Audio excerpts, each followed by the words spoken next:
நம்ம புளி யூஸ் பண்ணிவிட்டு மிச்சம் இருக்கிற கரைசல் வந்து நம்ம எப்போதும் என்ன பண்ணுவோம் அப்படின்னா, இந்த சில்வரில் இல்லைன்னா பிளாஸ்டிக் கண்டெய்னரில் நம்ம யூஸ் பண்ணுவோம். ஸ்டோர் பண்ணாமல் இந்த மாதிரி கிளாஸ் பவுல்ஸில் வந்து நம்ம ஸ்டோர் பண்ணுறது வந்து ரொம்ப நல்லது. ஏன்னா பிளாஸ்டிக் கூட புளி வந்து ரியாக்ட் ஆகும். ஸ்டீலில் வைக்கும் போது ஓட்டை விழுகிறதுக்கு வாய்ப்பு இருக்குது. அப்படிங்கிறனால நம்ம எப்போவுமே வந்து புளி வந்து இந்த மாதிரி கிளாஸ் பவுல்ஸில் வைக்கிறது ரொம்ப நல்லது. எப்போவுமே வந்து வாங்கிட்டு வந்தோன்னே உரித்து இந்த மாதிரி தனித்தனி பல்லாக போட்டு வச்சிட்டோம் அப்படின்னா சீக்கிரம் கெடாது. அதே மாதிரி உரிக்கிறதுக்கும் ஈஸியாக இருக்கும். அந்த தோல் எல்லாத்தையுமே எடுத்து வச்சிட்டோம் அப்படின்னா கீழே வந்து நம்ம வச்சாலும் டஸ்ட்டு வந்து ரொம்ப சேராது. பூண்டு வந்து சீக்கிரம் வந்து வீணாக போகாது. கட்டி பெருங்காயம் நம்ம வாங்குவோம். அது வந்து அப்படியே வச்சிட்டோம் அப்படின்னா ரொம்ப இறுகி போய் யூஸ் பண்ணும்போது ரொம்ப கஷ்டமாக இருக்கும். அதை நம்ம இடிச்சிட்ருக்கணும்.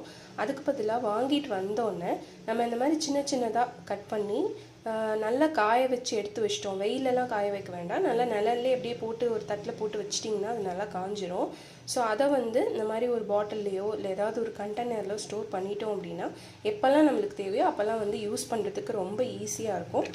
நம்ம பாயசத்துக்கு ஸ்வீட்டுக்கு சேர்க்கும் போது லைட்டாக இந்த மாதிரி சூடு பண்ணிவிட்டு அதுக்கப்புறம் இடித்தோம் அப்படின்னா ஏலக்காய் வந்து சீக்கிரமாக பொடியாயிடும். அதே மாதிரி சூடு பண்ண மறந்துட்டோம் அப்படின்னா இந்த மாதிரி ஏதாவது ஒரு சூடான பாத்திரத்து மேலே கொஞ்சம் நேரம் வச்சு எடுத்தோம் அப்படின்னா நல்லா வந்து சூடாயிடும். இதை வந்து ரொம்ப வறுக்கணும் அந்த மாதிரி தேவையில்லை. நல்லா லைட்டாக சூடானா போதும். அது வந்து இடிக்கிறதுக்கு ஈஸியாகிடும். மீடாக நம்ம சில பொடியெலாம் ரெடி பண்ணுவோம்.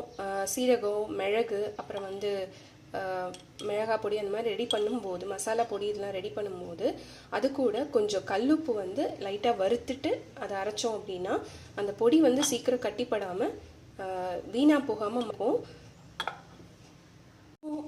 நம்ம எப்போவுமே மளிகை ஜாமான் வாங்கினதுக்கப்புறம் நம்ம ஸ்டோர் பண்ணுவோம். ஸ்டோர் பண்ணுறதுக்கு முன்னாடி இந்த மாதிரி லைட்டாக வறுத்துட்டு, அதாவது ரொம்ப வந்து செவக்க வறுக்கணும்னு கிடையாது, லைட்டாக அந்த தணலில் வந்து சூடு லைட்டாக இருந்தால் போகும். அதுக்கப்புறம் நம்ம எந்த கண்டெய்னரில் போடலாமோ அதில் ஸ்டோர் பண்ணிட்டோம் அப்படின்னா வண்டு பிடிக்காமல் இருக்கும். இல்லை அப்படின்னா வெயில் நல்லா கிளைமேட் நல்லா இருக்குது, வெயில் அடிக்குது அப்படின்னா வெயிலில் நீங்கள் கொஞ்சம் நேரம் காய வச்சு எடுத்து பாட்டிலில் போட்டு வச்சுக்கலாம்.